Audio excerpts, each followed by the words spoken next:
Two people walk into two dealerships looking for essentially the same SUV. Ethan is 36. He earns a good salary, has excellent credit, and has enough money sitting in the bank to buy the vehicle outright, so he walks in feeling confident. The salesperson asks the question Ethan has been waiting for. How are you planning to pay? Ethan smiles. Cash. What's your best price? He thinks he just gave himself leverage. Across town, Sophia is buying the same type of SUV. She also has strong credit. She also has enough savings to pay cash if she wants to. But when the salesperson asks her the same question, Sophia gives a very different answer. I haven't decided yet. First, give me the out-the-door price. 3 hours later, Ethan leaves with a lower advertised vehicle price. Sophia leaves with the more expensive-looking deal. But when every dollar is added up, Sophia actually paid less. How? Because buying a car is not one negotiation, it's several negotiations stacked on top of each other. And if you only watch one number, a dealership can make that number look great while quietly moving the money somewhere else. Today, we're going to separate the entire transaction into 8 numbers, and once you see them individually, buying a car becomes much harder to misunderstand. Most buyers enter a dealership asking one question: how much is the car? The dealership is thinking about something much larger. The selling price? The trade-in? The financing? The interest rate? The loan term? The fees? The add-ons? And the total amount of money that can be earned across the entire transaction. This doesn't mean every dealership is trying to trick you.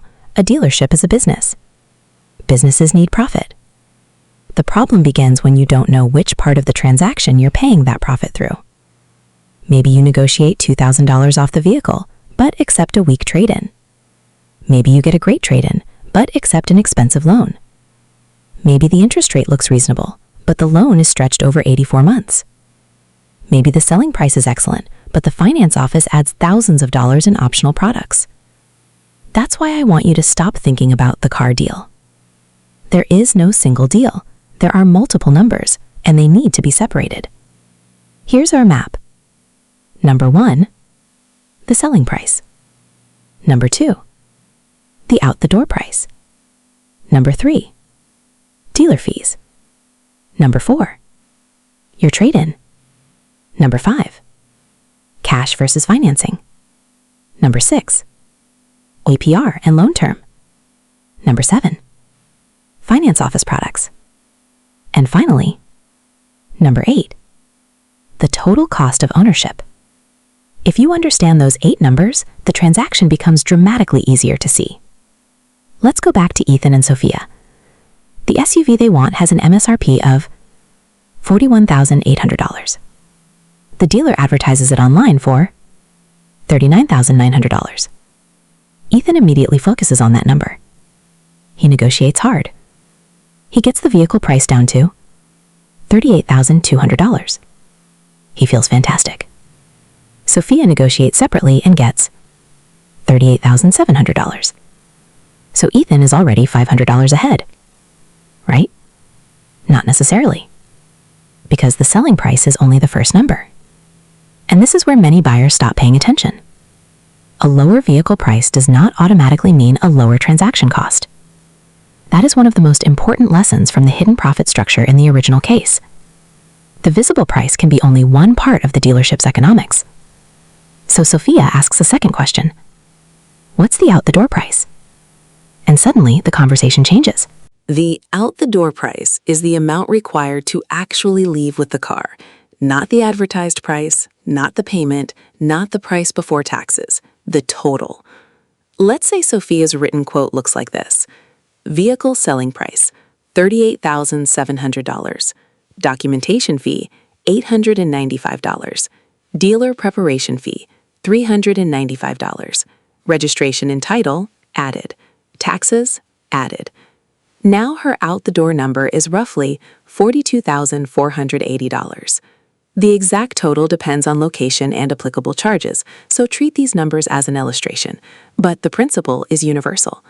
Sophia now knows what she is actually negotiating, And this gives us the first major rule of the video. The number that matters is not what is written on the windshield. It's the total amount required to complete the transaction. Whenever possible, ask for an itemized out-the-door quote in writing. Because a dealership can advertise a very attractive selling price, then rebuild the margin through fees and products. A low advertised price attracts you. The out-the-door price tells you what the car actually costs to buy. Now we need to separate another category, because not every fee is the same. Some charges may be government-related. Taxes, title, registration, those are different from dealership-controlled or dealership-added charges. Documentation fee, preparation fee, protection packages, accessories, market adjustments, electronic filing charges. The original dealership script highlighted how paperwork-related charges and markups can add another layer to the transaction. But don't make the mistake of thinking every fee is automatically fake. Instead, ask the better question. Is this charge required by law or government, or is it required by this dealership? That distinction gives you something useful. If it's a government charge, your negotiating ability may be limited. If it's dealership-controlled, the dealership may refuse to remove the fee, but you can still negotiate the vehicle price to compensate for it. For example, dealer says, "Our $895 documentation fee is non-negotiable." Fine. You can say, "Then reduce the vehicle price by $895. Maybe they'll agree, maybe they won't, but now you're negotiating the economics instead of arguing about the name of the fee. Now the transaction gets more dangerous, because Ethan has an old car. The dealer asks, "What are you trading?" This feels innocent, but now two negotiations are becoming one. Imagine Ethan's old vehicle is realistically worth around $14,500. Dealer A offers $13,500. Dealer B offers $15,000. Dealer B sounds obviously better, except Dealer B also charges $1,500 more for the new car. Economically, the difference may disappear. This is why experienced buyers often try to understand the purchase price and the trade-in value separately, because a great trade-in number can hide a bad purchase price, and a great purchase price can hide a bad trade-in. So before shopping, Ethan gets outside estimates for his current car. Now when the dealer says, "We'll give you $13,000, he has a reference point, and more importantly, he understands that there are two separate questions.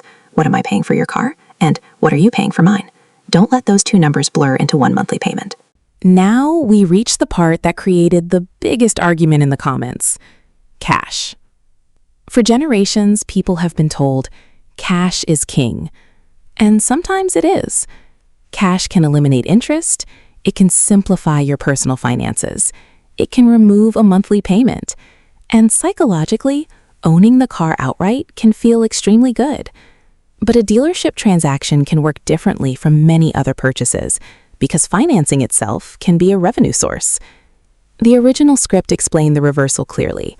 Financing may create profit through interest rate markup and finance office products, meaning a cash buyer can sometimes remove a source of expected revenue from the transaction.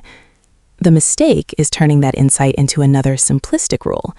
Don't replace "cash is always best" with "financing is always best." Neither is true in every situation. Instead, compare the economics.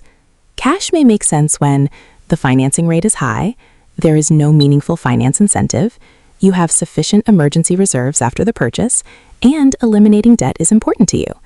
Financing may make sense when there is a meaningful financing incentive, the rate is attractive, you value liquidity, or keeping part of your money elsewhere is strategically useful. The answer isn't ideological, it's mathematical. Cash isn't automatically better. Financing isn't automatically better. The total cost is what matters. Sophia doesn't walk into the dealership empty-handed. Before shopping, she gets a pre-approval from a credit union. For illustration, suppose the credit union offers 5.4% APR. Now she enters the dealership knowing she already has an alternative. The dealer financing offer comes back at 6.9%. At first glance, easy decision. Take the credit union. But then the dealer says, "If you finance through us, we'll reduce the vehicle price by another $1,500. Now we actually have a financial question. Is the extra $1,500 discount worth taking the higher rate loan? Maybe, maybe not. It depends on the balance, the term, the interest cost, the loan fees, and whether early payoff is allowed. This is exactly why a bank or credit union pre-approval is useful. Not because you must use it, because it gives you a benchmark. Instead of asking, "Is the dealer's financing good?" you can ask, "Is it better than the alternative I already have?" That's a much stronger position. Now the salesperson asks one of the most important questions in the buying process. "What monthly payment are you comfortable with?" Ethan says, "Around $650. This sounds responsible. He knows what his budget can handle.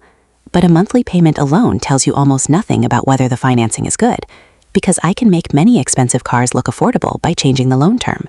Imagine roughly the same payment stretched across 48 months, 60 months, 72 months, 84 months. The monthly payment can move down while the total amount paid moves up. This is the monthly payment illusion. A payment tells you, can I survive this month? It does not necessarily tell you, is this financing cheap? So Sophia asks for 4 numbers: amount financed, APR, loan term, total finance cost. Then she looks at the monthly payment, not the other way around. This is one of the easiest ways to avoid becoming anchored to a payment instead of a price. Sophia and Ethan eventually finish negotiating. Handshake, price agreed. The salesperson says, "Great, we'll just send you to finance to finish the paperwork." This is the moment people relax, and that's exactly when they shouldn't. The original script made this its strongest second act reveal. The finance office is not simply a paperwork room. It can be a significant source of dealership revenue through financing and protection products. Now Ethan sits down. The finance manager shows him extended warranty, gap coverage, wheel and tire protection, paint protection, fabric protection, service contract. None of these products is automatically bad. That's another mistake financial content often makes. The correct question is, do I need this? Then, what does it cost here? And finally, can I obtain comparable protection elsewhere for less? Take gap insurance. If you finance a vehicle and owe more than the car is worth, gap coverage can solve a real risk. But that doesn't mean the dealership's price is automatically your best option. The same logic applies to warranties. Sometimes the product may have value, sometimes it doesn't. But your guard should not disappear simply because the vehicle price negotiation is finished, because the car may have been negotiated, while the financial products have not. Now we reach the strategy that created the most debate. Suppose dealer financing gives Sophia a $1,500 purchase price incentive. Could she simply take the financing, receive the discount, then pay off the loan quickly? Potentially, but this is where the original script was too simple. The original strategy emphasized checking origination fees and prepayment penalties before an early payoff. For a more complete decision, Sophia needs to check at least 4 things. 1. Prepayment penalty. Does the contract impose a cost for paying early? 2. Origination or financing fees. Did taking the loan create an upfront cost that cannot be recovered? 3. Contractual conditions. Are there any terms affecting early payoff? Don't rely on something a salesperson says verbally. Read the written loan agreement. 4. Exact payoff amount. How much will it actually cost to close the loan? This is why the SMART rule isn't finance and paid off tomorrow. The SMART rule is, if the written contract permits early payoff without costs that destroy the incentive, calculate the exact numbers before signing. Sometimes it could be beneficial, sometimes it won't. The contract decides, not a YouTube slogan. Now let's put the 3 options on the screen. These are illustrative numbers. Option A, cash. Out the door price, $41,500. Amount financed, 0. Interest, 0. Cash leaves Ethan's account immediately. Option B, dealer financing. Dealer financing incentive reduces the purchase cost. Out the door, $40,000. APR, 6.9%. If Sophia keeps the loan for the full term, the interest could erase the purchase discount and potentially cost more overall. But if the written loan agreement permits economical early payoff, the calculation changes. Option C, credit union. Out the door, $40,800. APR, 5.4%. No dealer finance incentive. Possibly a lower borrowing cost over time. Which option wins? You cannot answer that from the monthly payment. You cannot answer it simply from the APR. You cannot answer it from the purchase price. You have to compare total dollars out. And you also need to consider personal liquidity. If paying cash for the vehicle leaves you with almost nothing in emergency savings, the cheapest transaction may not be the safest personal finance decision. That's why good car buying isn't about winning one number. It's about balancing the whole financial picture. Now we need to zoom out. Because Ethan can negotiate perfectly and still make an expensive financial decision. Why? Depreciation. Suppose Sophia sees a 3-year-old version of the same SUV. When new, it was approximately $42,000. Now it's listed around $29,000. Again, purely illustrative. Suddenly, she realizes something important. She could spend hours trying to save $1,500 at the dealership while ignoring a much larger ownership cost, the decline in value of the vehicle, insurance, maintenance, repairs, fuel, interest, taxes. These all matter. That's why the real financial question isn't, did I get $2,000 off MSRP? It is, what will owning this vehicle cost me over the years I plan to keep it? You can win the negotiation and lose the ownership decision. That's a much bigger idea. This brings us to another debate from the comments. A large group of buyers simply said, buy used. And there's logic behind that approach. A used vehicle may have already experienced part of its early depreciation, but used isn't automatically better either. A used vehicle can have higher maintenance risk, unknown history, less warranty, different financing terms, or simply be overpriced relative to the new car market. The better decision tree is, if buying new, look at incentives, warranty, financing, expected depreciation, how long you'll keep it. If buying used, look at condition, vehicle history, independent inspection, maintenance record, price relative to comparable vehicles, financing cost. The smartest purchase may be a 3-year-old used car, or it may be a discounted new vehicle with unusually good financing. Again, there is no universal answer without the numbers. So let's turn everything into a process. You're about to buy a vehicle. Start here. Question 1. Do I want new or used? Don't answer emotionally. Compare ownership cost. Question 2. What is the actual selling price? Before financing, before trade-in. Question 3. What is the written out the door price? Now you know what you're actually buying. Question 4. Do I have a trade-in? If yes, value it separately. Question 5. Do I have cash available? If no, compare dealer financing with bank and credit union financing. If yes, continue. Question 6. Does dealer financing unlock a meaningful discount? If no, compare normal cash and borrowing economics. If yes, inspect the loan contract. Question 7. Are there early payoff costs or restrictions? If yes, calculate them. If no, an early payoff strategy may be worth evaluating. Question 8. What is the total cost if I keep the loan to maturity? Now you can compare the strategies properly. That's the money map. Before Sophia signs anything, she needs to be able to answer 8 questions. If you can't answer these, you're probably not ready to sign. 1. What is the vehicle selling price? 2. What is the full out-the-door price? 3. Which fees are government-related and which are dealer-controlled? 4. What is my trade-in worth separately? 5. What APR am I actually paying? 6. What is the loan term and total finance cost? 7. Which optional products did I agree to buy? 8. What is the total cost if I keep this vehicle and this loan as planned? Notice something. What's my monthly payment isn't even one of the 8. The payment matters, but only after you understand everything underneath it. Now, let's return to our 2 buyers. Ethan feels like the better negotiator. His vehicle selling price? $38,200. Sophia's? $38,700. Ethan appears to win by $500, but then we add everything else.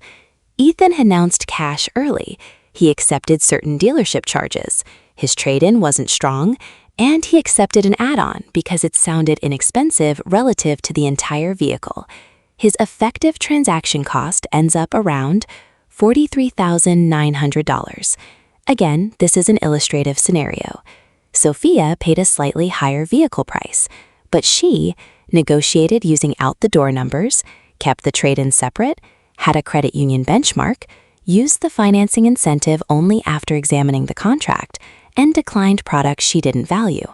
Her effective transaction cost, approximately $41,300. Ethan won the visible negotiation. Sophia won the transaction. That distinction is the entire point of this video. Here's what I don't want you to take away from this video. I don't want you walking into a dealership believing everyone inside is your enemy. Dealerships are businesses. They employ people. They have buildings, inventory costs, payroll, risk, and they need to make money. There is nothing inherently wrong with a business making a profit. Your objective is not, how do I make sure the dealer earns 0? Your objective is, do I understand what I'm paying for? If you value an extended warranty and think the price is reasonable, buy it. If dealer financing beats your bank, take it. If paying cash is the best decision for you, pay cash. If the used vehicle creates better economics, buy used. A fair deal doesn't require the dealer to lose. It requires you to understand the transaction well enough to decide what you are willing to pay. The biggest mistake you can make when buying a car isn't paying cash. It isn't financing. It isn't buying new. And it isn't buying used. The biggest mistake is treating the entire transaction like one number, because the selling price, the fees, your trade-in, your down payment, your APR, your loan term, the add-ons, and the long-term ownership cost are different numbers. And a dealership doesn't need every number to be bad. It only needs you to stop looking once you see one number you like. So next time you're sitting across from a salesperson and they ask, "What monthly payment are you looking for?" Don't start there. Start with the transaction. Separate the numbers. Write them down. Compare them. And only then decide whether the deal actually works. Because the goal isn't to beat the dealer. The goal is to make sure you understand the deal better than the deal understands you. And if you remember only one sentence from this video, make it this: don't negotiate the deal. Negotiate the numbers.